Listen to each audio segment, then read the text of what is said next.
بکر دے مقام نو کوئی نہیں سمجھ سکتا تے جس نبی دے کندھے دے اوتے حسین بیٹھا رہیا ہے اس حسین دے مقام نو کون سمجھ سکتا ہے اور جس نبی دے کندھے دے اوتے آقا حسن بیٹھے رہے انہاں دے مقام نو کون سمجھ سکتا ہے صحابہ دی شان بھی بڑا اور بڑا اہل بیت دی شان بھی بڑا اور بڑا اج لوگ خلافت دا رولا پا کے بیٹھ جاتے نے میں کہ پڑھنا رب دا قرآن پڑھنا میرے نبی دا فرمان آپ ہی پتہ لگ جائے گا پہلا نمبر صدیق اکبر دا پہلا نمبر صدیق اکبر دا ذرا سارے رل کے پڑھ لیجئے میرے کو شباز صاحب کی آواز تے کوئی نہیں آگی باقی یہ کہ چلو گزارا کرا گے صحیح انشاءاللہ پہلا نمبر صدیق اکبر دا پہلا نمبر صدیق اکبر دا پہلا نمبر صدیق مل کے پڑھ لو ذرا پہلا نمبر صدیق اکبر دا جو امام علی حیدر دا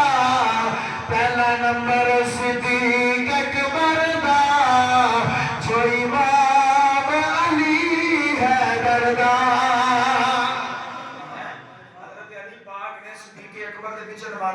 حضرت علی پاک نے عمر پاک دے پیچھے نمازاں پڑھیاں حضرت علی پاک نے عثمان غنی پاک دے پیچھے نمازاں پڑھیاں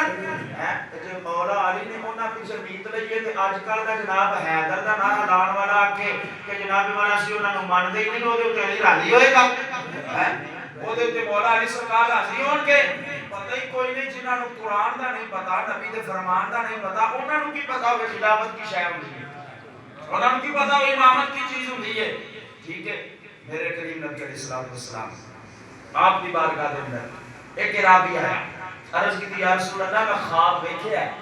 خواب دے اندر میں دیکھیا کہ ایک ترازو آسمان کے تلے اتریا ہے اگر سبحان اللہ کہو تے حدیث پڑھ دینا سبحان اللہ عن ابی بکر رضی اللہ تعالی عنہ ان رجلا قال لرسول اللہ صلی اللہ علیہ وآلہ وسلم رأيت كان ميزانا نزل من السماء فوزنت أنت